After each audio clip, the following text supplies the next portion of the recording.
right to the edge of the terrifying world of Jurassic Park analog horror, everyone. I'm your host, Swift Edge, and we find ourselves in the fantastic channel of the Amber Mine. We have been here before where the Amber Mine, well, he's gone over a lot of the different dinosaurs that have been on different islands and diving deep into the Jurassic Park universe and world, and they themselves have made a Jurassic analog horror titled Project Basilisk, and we can see a brief description here that it explores the secrets of Dr. Wu, and we know Dr. Wu to be a very interesting scientist with what they wanted to achieve and try and do.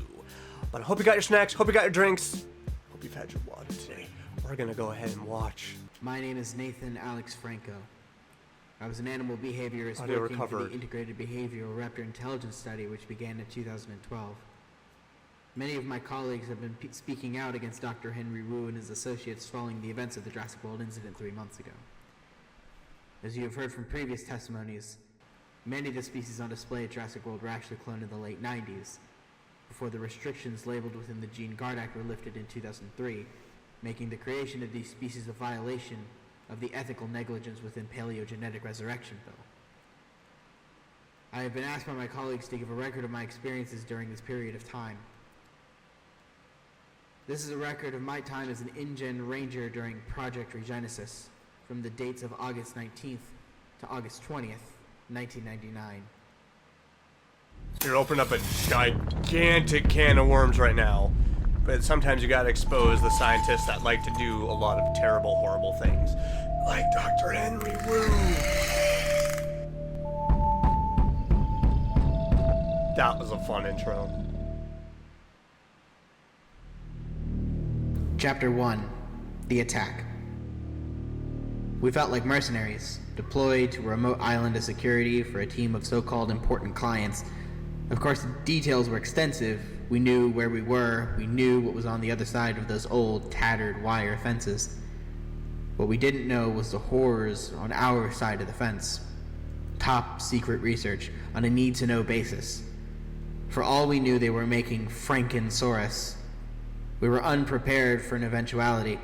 We trained for an event of if something broke into the compound, not if something escaped from it. These people never learn. Yeah, you never really prepare for that properly. My first clear memory of the incident was chaos. My men stumbling through camp, firing wildly at 2 massive dinosaurs. They were larger than anything I'd ever hunted on the Serengeti, with horns jutting from their blunt skulls like demons. Carnotaurus. Atop round heads and small backwards arms, the strangest animals you'd ever seen. Fast yet clumsy, they tore through the compound, knocking over tents and trampling supply crates. Carnotaurus sostri, the meat-eating bull of late Cretaceous South America, one of the largest abelisaurids. The next thing I remember was bolting towards the dark facility, passing by dense ferns and bushes, massive footsteps thundering behind us until we darted into an open door leading into the back of the building.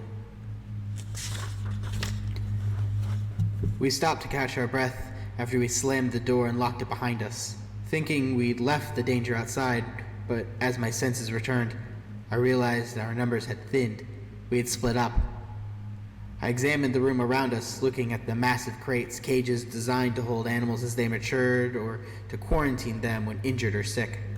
Dust billowed in the draft, coating the cracked floor where moss and grass had begun to creep through. The silence was heavy, the space feeling vast and exposed, as if the horrors of the jungle might spill in at any moment. We stood still, straining to listen for any signs of the predators stalking us. Were we really alone? Were we really safe? No, you really weren't, because if we're going off of the Carnotaurus that actually appear in the Lost World novel, if these are the ones that can camouflage, no, because the terrifying thing is that you don't actually know, because they could blend in and be breathing down your neck, and by the time you realize, you're chomped. A piercing scream echoed down the hallway. It was definitely human. You didn't have to add that in to the audio recovered, okay? My teams moved quickly toward the sound, the narrow hall opening into a massive shadow-filled chamber. Moonlight spilled through skylights, barely illuminating the darkness. Giant glass tubes lined the walls, filled with green fluid and infant dinosaurs in eerie stasis. I heard a fainting pattering behind me and whipped my light around, but saw nothing. "I got her," Sanchez called, and we rushed over to find Dr. Carroll collapsed on the ground, paralyzed, her eyes focused on us. A few more scientists emerged from the shadows, panicking and asking what happened. I figured the Carnotaurus had entered the room to cut us off, only to find Dr. Carroll and attacked her instead. But where had it gone? Two of my crew stayed to tend to Dr. Carroll while the rest of us gathered supplies and prepared to track down the assailant. Oh, it's there. When we ventured outside and back towards camp, the darkness swallowed any sign of life. By the time we arrived, we had reunited with the rest of the operatives, who were carrying a body, Robert David, torn apart by the second Carnotaurus. His back was eviscerated, his shoulder plates shredded, and his entire lower spine gone. Dr. Morton murmured it was a miracle they'd even found this much of him, but there was no time to mourn. We had to capture the animals before they killed again. Good luck with catching them when they can camouflage. Chapter 2. The Hunt. The morning sun shined down on the torn wire fencing at the compound's south end. I gathered a small team to follow, the construction crew guarding them as they worked. The roar of power tools drowned out the forest sounds, and hours slipped by as we stood watch. By afternoon, the crew was packing up. Their work was done. All that remained was to restore power and recapture the Carnotaurus. Just as we turned to head back, our radios crackled, and I heard Thomas's voice on the other end. "They've been spotted." I pulled my Jeep onto the lobby patio, parking in front of the weathered InGen sign at the center. The building loomed in silence, shrouded in grasses and ivy, surrounded by a moat of dark, murky water and a bridge leading into the main administration building, and a massive silo towering over the forest canopy. My crew immediately set off to track our unwanted guests, following footprints leading back into the forest, and as we moved into the thick foliage, a question nagged at me. Were they trapped in the compound with us, or were we trapped in here with them? The quiet... That is a terrifying question to ask. Because that is the common, like, I'm not locked in here with you, you're locked in here with me, and it's quite true when it comes to a predator like that. Doesn't matter what it is, a raptor, doesn't matter if it's a Carnotaurus, doesn't matter if it's a T-Rex, you are the one trapped, not it. Even though you're supposed to sedate it and get it transported, you're the one screwed. Surround us grew, wrapping everything in an eerie, expectant silence.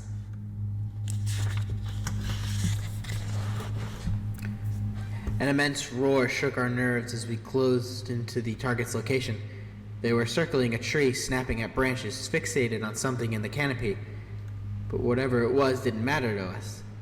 Rodriguez, our trapper, raised his rifle and opened fire. 4 shots whizzed past, and the largest of the two collapsed with a heavy thud. Its partner whipped around, pausing only a second before spotting us in the brush. Before it could charge, a net shot into the air, snaring its rounded snout. The Carnotaurus thrashed, shaking its head in a furious attempt to break free, but my team took their chance, and with a final round of shots, the creature slumped to the ground, and we loaded the Carnotaurus onto the truck. Love that. I glanced back into the tree to see what they had been chasing.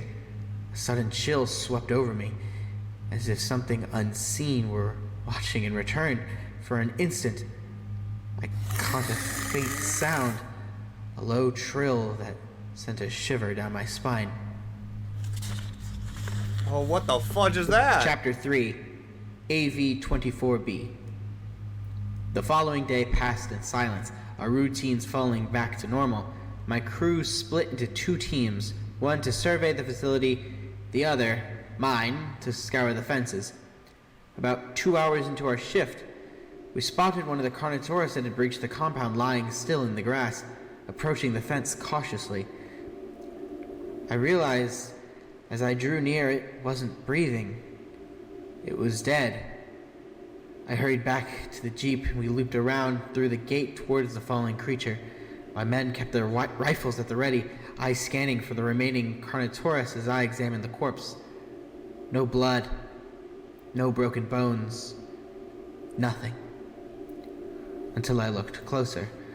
A pool of foaming saliva collected around its neck, and I noticed 3 dark quills embedded in the skin. Foam dripped from its open jaws, a clear sign of seizure. It was poisoned. I carefully removed the quills and signaled my team. We mounted up and drove back to report our discovery. Is it the Scorpius We Rex? pulled into the administration complex where Dr. Wu was waiting, his gaze sharpening as he noticed the quills. I described the carcass outside the fence, and his expression grew more tense. Taking the quills from me, he examined them. He explained that these quills belonged to an experiment they called AV-24B, nicknamed the Basilisk by Dr. Carroll, after its paralytic quills and its serpent-like posture. This creature was the product of unidentified DNA found in Africa, and a variety of Ornithomimosauria DNA, leading to numerous unpredictable mutations. These included a semi-opposable thumb on each hand, an unusually long tongue, and a personality that had been described as erratic, going from docile to hazardous without warning. Oh, that's great. Wu admitted the experiment had been labeled a failure, and the animal had actually been scheduled for termination. Well, it obviously wasn't. We followed Dr. Wu back into the facility, returning to the room where we had found Dr. Carroll the previous night, now illuminated by the morning sun. Details emerged in the vast space around us. Incubators with metallic claws slowly rotating massive eggs, 2 catwalks spanning across the room. The embryonic tanks now clearly revealed the shapes of unnatural forms suspended within. We moved toward a screen door on the far end of the room, stepping into a chamber filled with storage containers, speakers, and lab equipment. Dr. Wu approached a panel, typing a code. One container's lid slowly opened, fog spilling out as it lifted to reveal only emptiness. Dr. Wu's face darkened as he pulled out his radio, announcing over the broadcast, "We have an asset out of containment." Yeah, that's things you never want to hear in Jurassic Park. Chapter 4. The Serpent. What the fudge was that? Why did you just throw that at me? We rode out at dawn, the sun casting a warm orange glow on the dense canopy. But the forest felt darker than ever. The headlights of our 3 jeeps pierced the shadows, illuminating the road ahead as we made our way to the last known location of our target. Isla Sorna was littered with trail cameras originally designed to track any dinosaurs that escaped from their pens. However, now that the island was teeming with prehistoric wildlife, those cameras had become useless. Until now. We pulled up to the camera just after the sun had completely vanished over the horizon. My men scoured the forest floor for any clues about the specimen's whereabouts. By now, the animal would likely be asleep, curled up in a bush or nested in a fallen log. I recalled how the Carnotaurus pair had circled a tree when we first encountered them. I thought to myself, what if this was the same creature?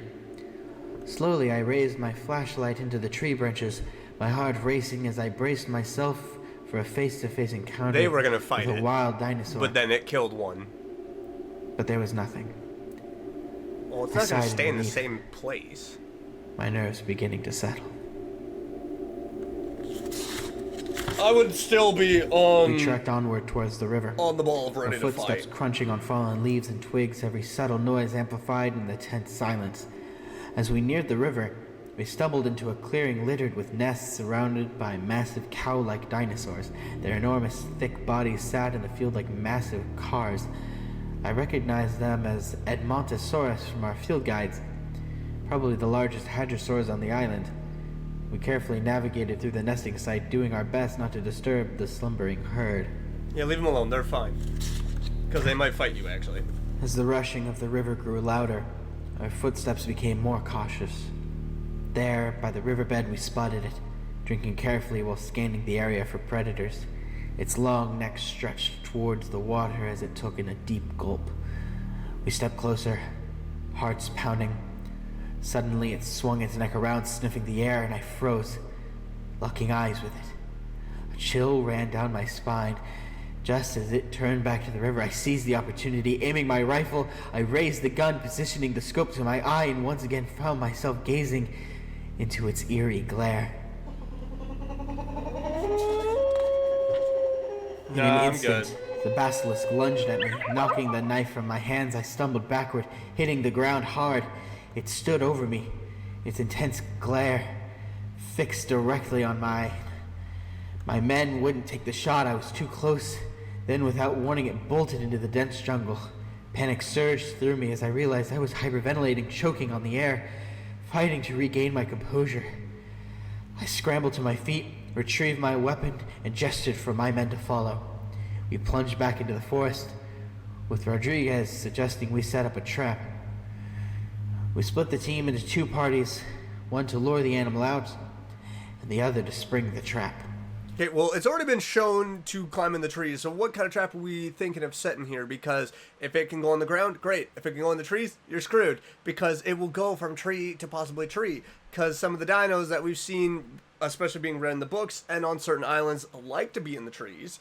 So have fun with that if it's a tree climber.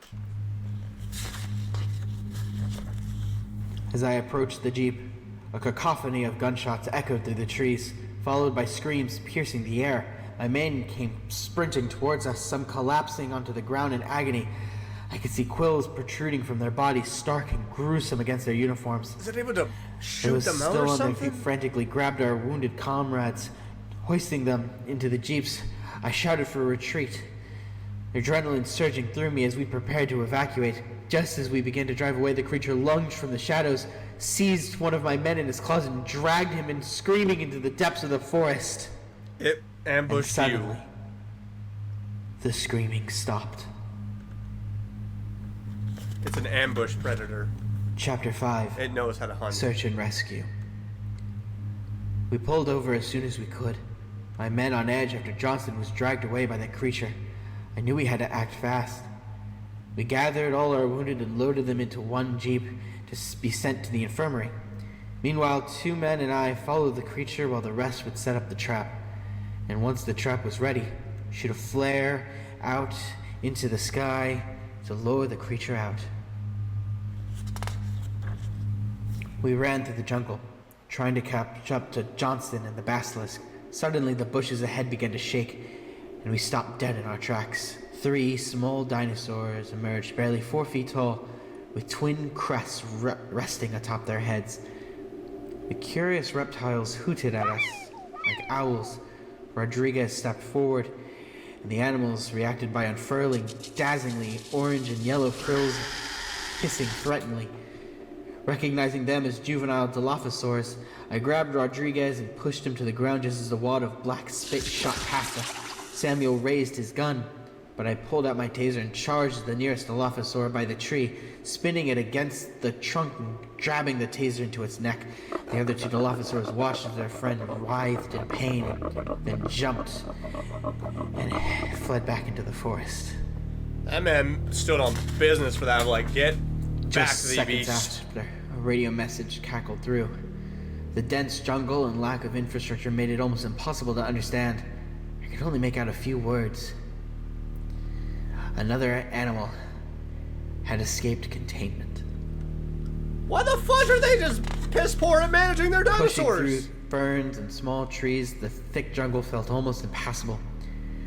As we drew closer, my heart sank as I braced myself for the grim reality of finding his body torn apart by that monster.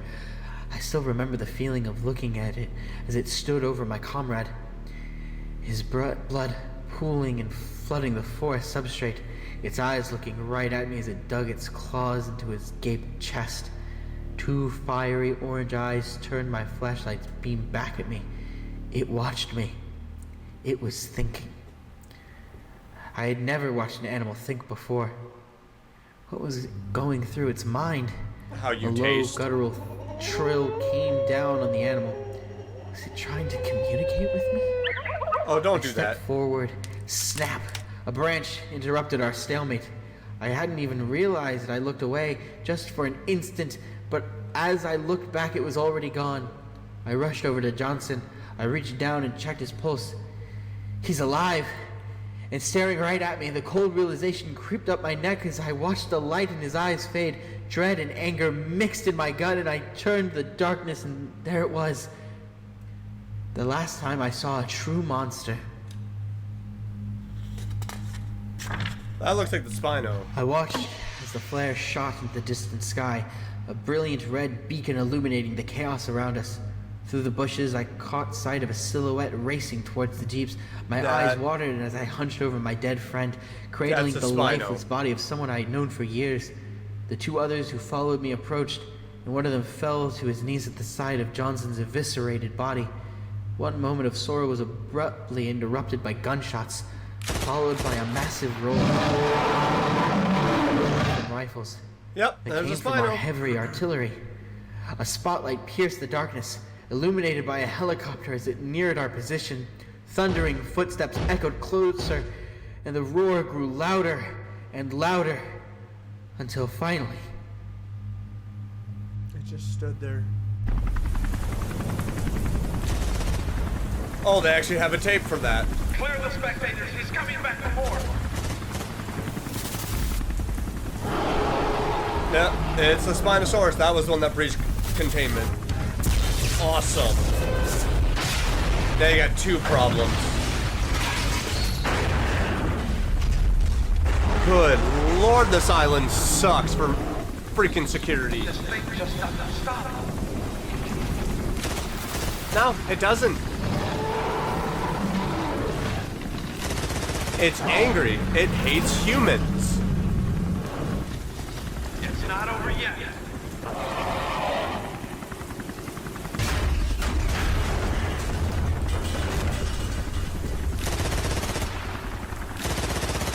They are lighting it up, and the Spino just doesn't go down.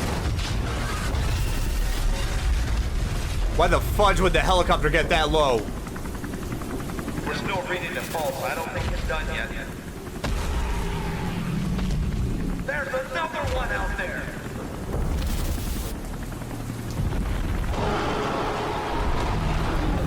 So, engine made two, is that what you're saying? Incredible. This thing just doesn't quit. After all that punishment, he's still fighting. Is it going to show the two of them fighting each other?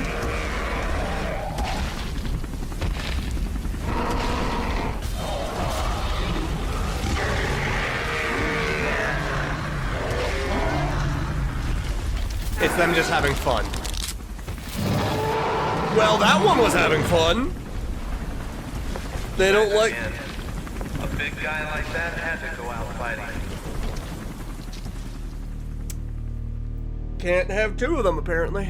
Which, thank God, there was not two Spinosaurus. That would be terrifying.